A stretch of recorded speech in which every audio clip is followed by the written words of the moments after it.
விராலிமலை அருகே சுங்கச்சாவடியில் பாஸ்டாக் வேலை செய்யாமல் வாகனங்கள் நீண்ட வரிசையில் காத்திருந்ததால் வாகன ஓட்டிகள் அவதிக்கு ஆளானார்கள். கூடுதல் விவரங்களோடு இணைகிறார் செய்தியாளர் உதயகுமார். வணக்கம். விவரங்கள்.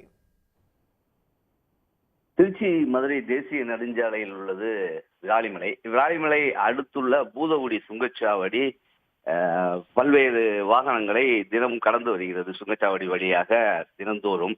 இந்த நிலையில் தீபாவளி பண்டிகை நாளை வருவதையும் மேலும் தமிழக அரசு ஒரு நாள் விடுமுறை அதிகரித்துள்ளதை ஒட்டி சென்னையிலிருந்து மதுரை செல்லும் வாகனங்கள், திருச்சியிலிருந்து மதுரை, புதுக்கோட்டை, திண்டுக்கல் வழி செல்லும் வாகனங்கள் அதிக அளவு நேற்று காலை முதலே பயணித்து வருகின்றன.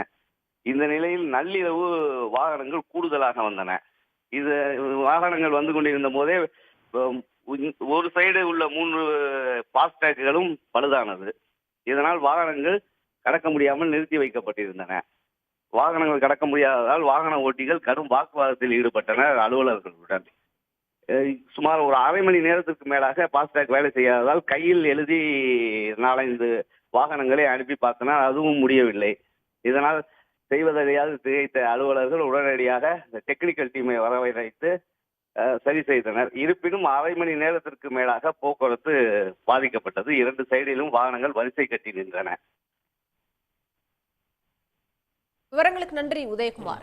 உடனுக்குடன் செய்திகளை தெரிந்து கொள்ள சன் நியூஸ் பெல் ஐகானை கிளிக் பண்ணுங்க.